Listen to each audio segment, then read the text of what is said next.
कहा था कि प्रोग्राम तो होगा, बारिश आए तूफ़ान आए जो भी आए प्रोग्राम होगा। बदतरीन फस्तायत की इससे बड़ी मिसाल नहीं हो सकती कि आज के प्रोग्राम में आप तमाम लोग मौजूद थे और आपने देखा कि कोई ऐसी बात जो स्टेट के ख़िलाफ़ हो, पाकिस्तान के ख़िलाफ़ हो। तमाम इंटेलेक्चुअल्स ने, तमाम लॉयर्स ने, तमाम सहाफ़ियों ने आइन की सुप्रीमेसी की बात करते हुए आगे चलने की बात की। ये जो खौफ है ये अपने दिल से निकाल दें। आपको एक चीज़ अंडरस्टैंड करनी पड़ेगी कि हम जिस चीज़ का फ़ैसला कर चुके हैं हम उस बात के ऊपर कायम रहेंगे। आपके पास जो हथकंडे हैं, इन गरीब मुलाजमीन का क्या कसूर है कि आप उनको प्रेशराइज़ कर रहे हैं कि वो करोड़, 1.5 करोड़, 10 करोड़ आप जुर्माना कर देंगे कि प्रोग्राम ना होने दिया जाए। क्यों ना होने दिया जाए? अगर इस यहाँ पर 2002-3 के अंदर मारगला हिल्स पे सूफी मोहम्मद पहुंच के ये कह सकता है कि मैं पाकिस्तान में मिलिटेंसी लेकर आऊँगा, तो हम तो मुहिब्बे वतन लोग हैं यार, पाकिस्तान को आगे चलाने की बात कर रहे हैं। हम तो सूबों के जो तहफ़्फ़ुज़ात हैं, जो उनके अंदर एहसास महरूमी है, उसे ख़त्म करके आगे बढ़ने की बात कर रहे हैं। आप कहते हैं कि हम ये ना करें। अब आप फैसला करें कि आइन की मुखालफत कौन कर रहा है। अच्छा, रह गई बात हुकूमत के खिलाफ, अपोजिशन का इस्तेहकाक है, अपोजिशन जो मर्जी फैसला करे। हम आपको लड्डू के डब्बे देने के लिए तो नहीं बैठे हुए अपोजिशन के अंदर, हम आपको मिठाइयाँ देने के लिए तो नहीं बैठे।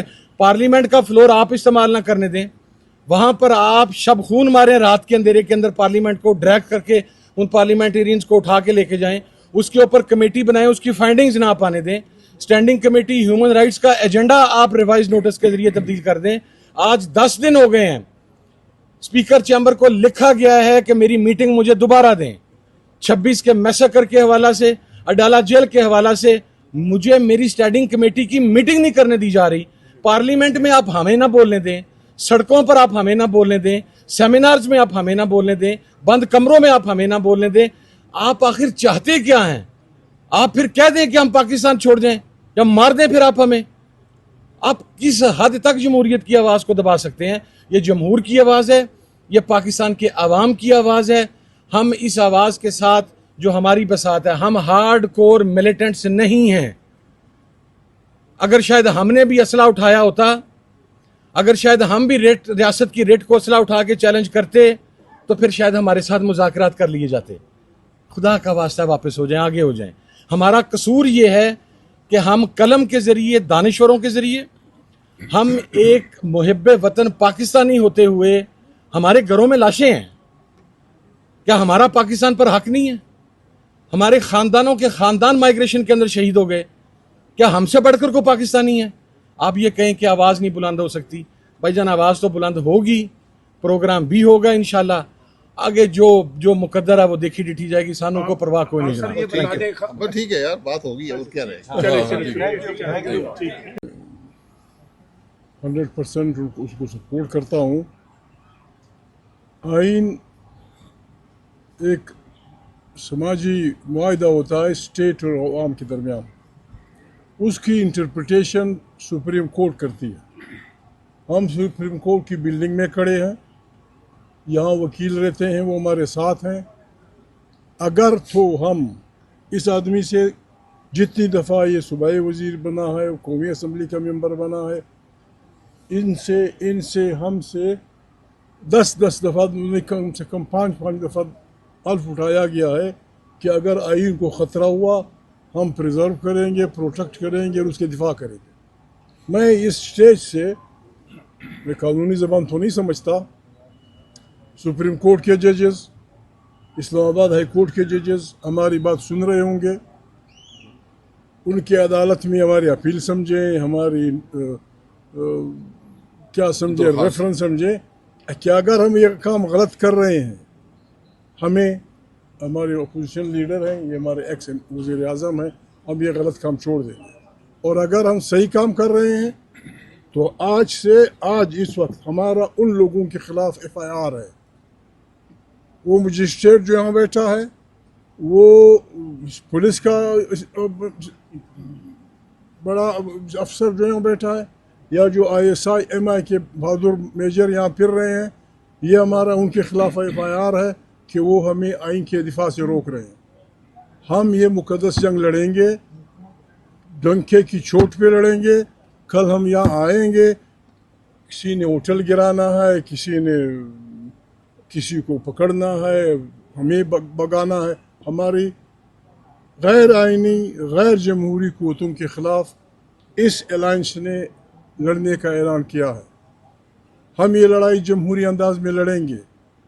वो क्यों खफा है इससे, मैं माफ़ी चाहता हूँ कि ये अलायंस वो अलायंस है जो ख़ुद बना है। मैं किसी पे इल्ज़ाम नहीं लगाता। पाकिस्तान में जितने अलायंसेस बने हैं वो यार लोगों के बनाए हुए होते थे। IJI पता नहीं क्या भला बहुत सारे नाम थे। एक जेन्युइन अलायंस बन रहा था 2006 में लंदन में। उसको सबोटाज, ये इतने बड़े ख़तरनाक लोग हैं, इतनी ख़तरनाक है अपने इरादे में, उसको ख़राब करने के लिए उन्होंने हमारी एक मुत्तहिदा पार्टी को NRO दे के 9,000 क्रिमिनल केसेस जुड़ा किए थे। 9,000, जो 6वीं सदी ईस्वी का बादशाह भी नहीं कर सकता। हम यहाँ बादशाही नहीं मानेंगे किसी की भी। इदारे हमारे हैं, अफवाज हमारे हैं, सिपाही हमारे हैं।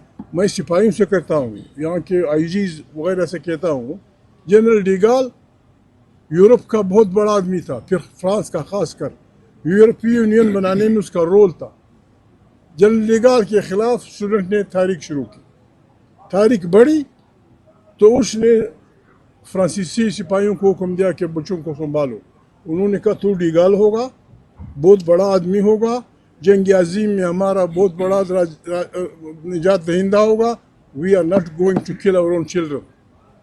सिपाहियों ने अपनी बंदूकें रख दी और डिगाल की हुकूमत चली गई। हमें अपने सिपाहियों से वो जज्बा चाहिए, डोंट किल, अपने बच्चों को मत मारो।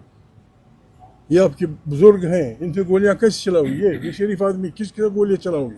जो आपको हुक्म देता है उसको बोलो कानून बताओ। अगर हम गैर आइनी काम करते हैं, हर मजिस्ट्रेट ने, हर IG ने, हर सरकारी नौकर ने हल्फ उठाया है कि मैं आइन के तहत अपनी ड्यूटी करूँगा। आप ना शहबाज शरीफ के मुलाजिम हैं, खुदा न खास्ता कर ये आदमी वज़ीर आज़म बन जाए, ये आदमी वज़ीर आज़म बन जाए, आप उनके ज़ाती मुलाजिम नहीं है। आपने आइन के दायरे में लेकर अपनी ड्यूटी करनी है।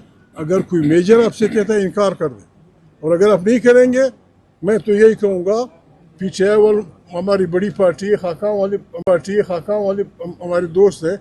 हम हर उस मजिस्ट्रेट का नाम लिखना चाहिए, हर उस पुलिस सिपाही अफसर का नाम लिखना चाहिए जो इन गलत कामों में मुलविस रहा। उनको इस कमाल की सज़ा मिलेगी। God bless you. अच्छा खान साहब ये बताएं, आबिद रजा साहब, I'm sorry जी, मैं टीवी प्रोग्राम में था। ये सारे अभी ये पहुंचा हूं प्रोग्राम, जी, अभी टीवी का पहुंचा हूं। प्रोग्राम हमने अरेंज कर दिया है। मुझे अभी पता लगा कि कल का कोई इशू आ गया है। शायद खाकान अब्बासी साहब और उमर अयूब साहब ने बात की है। हमें समझ नहीं आ रहा है कि हम क्या एक लॉफुल कंट्री में रह रहे हैं, क्या कोई हम जो यहाँ ये कॉन्फ्रेंस कर रहे हैं उसका तो बुनियादी मौजू ही आइन है, और हम समझते हैं कि इस वक्त हम जो कौमी यकजहती के लिए ये सब कुछ कर रहे हैं कि कौमी झंडा बनाएं और वो कौमी झंडे हम अपने मुल्क के साथ रखें। देखो इस वक्त बलूचिस्तान जल रहा है। बलूचिस्तान में इस वक्त जो है ना अलहदगी पसंद तहरीकें ज़ोर शोर से काम कर रही है। सिंध में बहुत शदीद एहसासात और जज्बात पाए जा रहे हैं। हमने विजिट किया।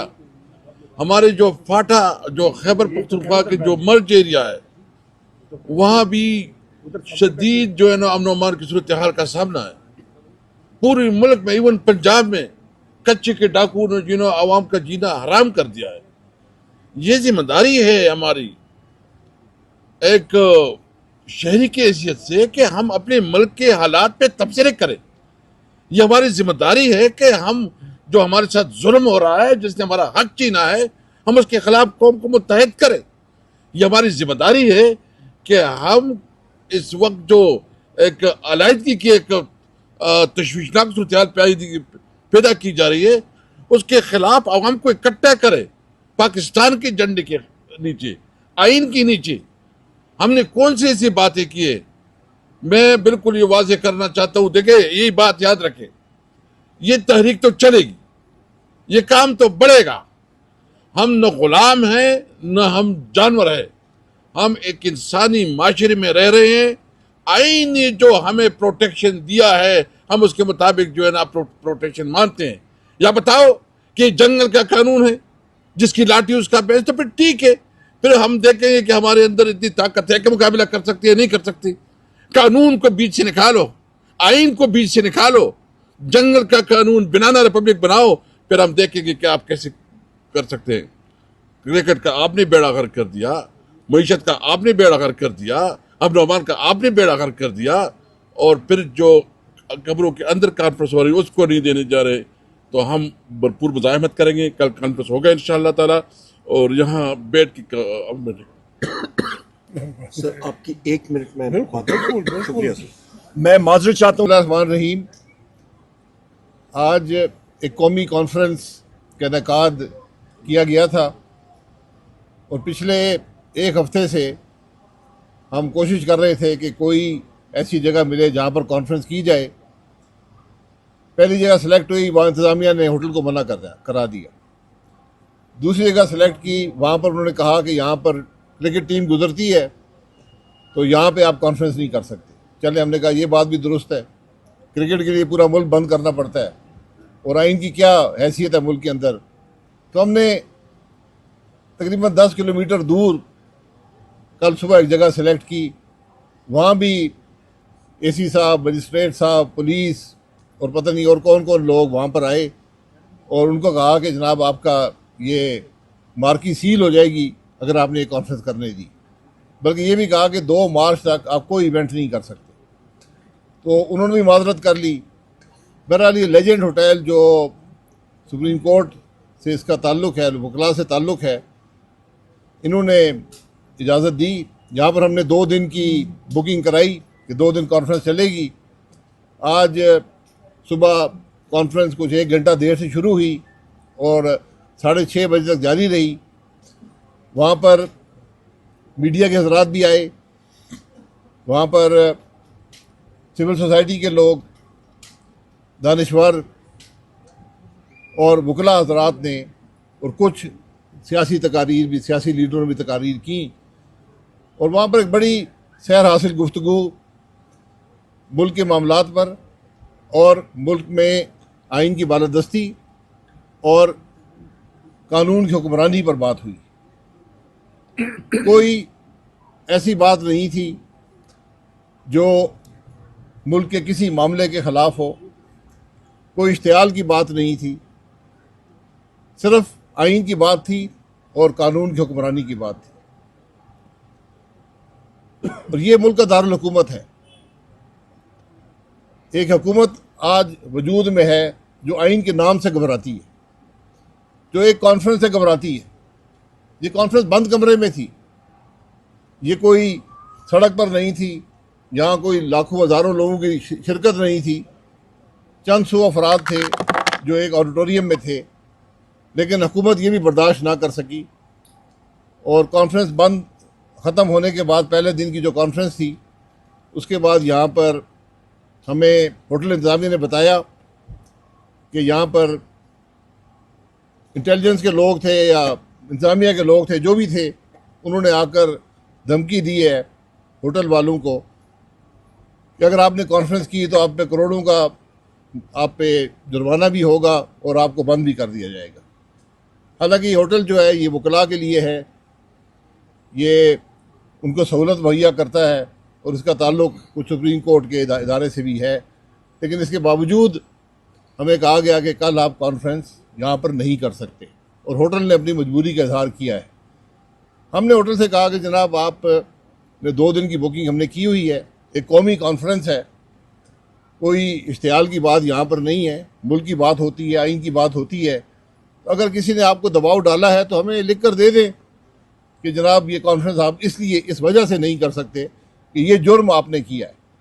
इस कॉन्फ्रेंस के मेज़बान अचकज़ई साहब और मैं हैं, और लेकिन बदकिस्मती से होटल इंतज़ामिया मजबूर नज़र आती है। तो हमने ये फ़ैसला किया है कि इंशाअल्लाह कल ये कॉन्फ्रेंस ज़रूर होगी।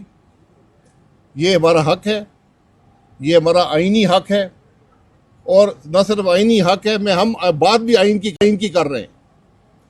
तो ये इस हुकूमत की कमज़ोरी और नाकामी की सबसे बड़ी दलील है कि आज ये आइन के नाम से घबराते हैं, ये कॉन्फ्रेंस से घबराते हैं। आज जो मेरे ख्याल में 20-25 अरब रुपया लगाकर जो इश्तिहार अखबारात में दिए गए हैं, उनकी हकीकत ये है कि आज वो हुकूमत जो अरबों के इश्तिहार लगाती है, आज एक कॉन्फ्रेंस से खाइफ है, एक कॉन्फ्रेंस से खौफज़दा है। ये उसकी टोटल परफॉर्मेंस है। तो फिर बाकी आप सोच लें कि आज मुल्क की हकीकत क्या है, मुल्क के मामलात क्या हैं, मुल्क की हुकूमत की हालत क्या है। ये बदनसीबी है और ये हुकूमत दो बड़ी जमातों पर मुश्तमिल है जो पिछले 50 साल से पाकिस्तान में हुक्मरानी करते हैं। हम भी इन जमातों में शामिल रहे हैं, लेकिन आज बदनसीबी है कि जमहूरियत की बात करने वाले, आइन की बात करने वाले आज जमहूरियत और आइन के नाम से खाइश है, डरे हुए हैं। आज सिर्फ इक़्तिदार की हवस में ये हुकूमतें कायम हैं, इनका कोई ताल्लुक मुल्क के मामलात से नहीं है, हर कीमत पर इक़्तिदार में रहना चाहते हैं। ये आज मुल्क की हकीकत है, लेकिन हमारा फैसला ये है कि इंशाअल्लाह ये कॉन्फ्रेंस कल ज़रूर होगी। बिस्मिल्लाहिर्रहमानिर्रहीम। जनाब मोहतरम हमारे बुजुर्ग महमूद खान अचकज़ई साहब, जनाब मोहतरम शाहिद खाकान अब्बासी साहब, साबिक़ वज़ीर आज़म पाकिस्तान, जनाब साबिक़ स्पीकर असद कैसर साहब और पाकिस्तान के ख़वातीन हज़रात, अस्सलाम वालेकुम। आज यहाँ पे जिस होटल में हम लोग प्रेस कॉन्फ्रेंस करने जा रहे हैं, इसी होटल में आज बेहतरीन कॉन्फ्रेंस अचकज़ई साहब ने और शाहिद खाकान अब्बासी साहब ने स्पॉन्सर की और कराई। पाकिस्तान की सालमियत के ऊपर, पाकिस्तान में आइन की बका के लिए, पाकिस्तान के मुस्तकबिल के लिए बातें हुई। वकला ने, दानिश्वरों ने और सियासतदानों ने यहाँ पे बातें की, पाकिस्तान को मजबूत करने की बात की। और जिस तरह की शाहिद खाकान अब्बासी साहब ने बात की कि हम सब जमहूरी लोग हैं, यहाँ पे ये प्राइम मिनिस्टर ऑफ पाकिस्तान रह चुके हैं, स्पीकर नेशनल असेंबली रह चुके हैं, फेडरल मिनिस्टर रह चुका हूँ, parliamentarian, senior parliamentarian, chairman party. मतलब पाकिस्तान को मजबूत करने के लिए हम लोग बातें कर रहे हैं। पर यहाँ पे होटल की इंतजामिया ने आके हमें बात की, उन्होंने कहा जी कि अपनी मजबूरी का इजहार किया कि जी हम लोगों पे प्रेशर है। पूछा कि किस चीज का प्रेशर, कौन प्रेशर दे रहा है? कि जी आप समझदार लोग हैं, आप समझ जाएं। तो फिर जो समझदार आदमी होता है वो समझता है कि या तो आजूज माजूज होगा, या फिर फरिश्ते होंगे, या इंटेलिजेंस एजेंसीज के लोग होंगे, कोई ना कोई तो होगा जो इनको प्रेशराइज कर रहा है। हमने इनको डिमांड दी है कि जी आप हमें लिख के दें। इस चीज को हम लोग शदीद अल्फाज में इसको रद्द करते हैं। और कल मैं ये लोगों को आपकी वसातत से बताना चाहता हूं, जो ये इंस्टॉल्ड रिजीम में इंस्टॉल्ड सो कॉल्ड वजीर आजम शहबाज शरीफ है या मोहसिन नकवी है,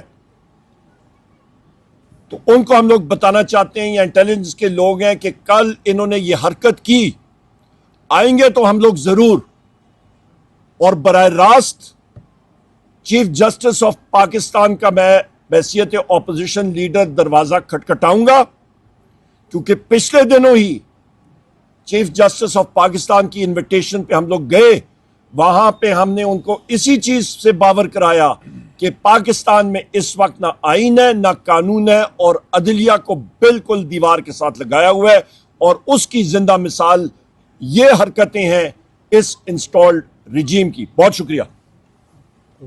खल हो रहा हूँ महमूद खान अचकज़ई साहब की बात में। मैंने सिर्फ एक बात करनी थी कि मुझे अभी बैठे हुए साथियों ने, बलूचिस्तान के साथियों ने बताया कि बलूचिस्तान हुकूमत के स्पोक्समैन ने मुझ पे बड़ी कड़ी तनकीद की है, और उन्होंने कहा है जी कि उमर अयूब जो बलूचिस्तान के बारे में बात कर रहा है उसको नहीं करनी चाहिए, वो गलत बयानी कर रहा है। मेरा सिर्फ बलूचिस्तान हुकूमत के लोगों से, उन साथियों से एक मैं बात करना चाहता हूँ कि पिछले दिनों जो बलूचिस्तान हुकूमत का या वजीर साहब थे या पार्लियामेंट्री सेक्रेटरी साहब थे, उनको रोड पे रोका गया 3 घंटों के लिए और उनके मुसल्ला गार्ड से उनका असला छीना गया।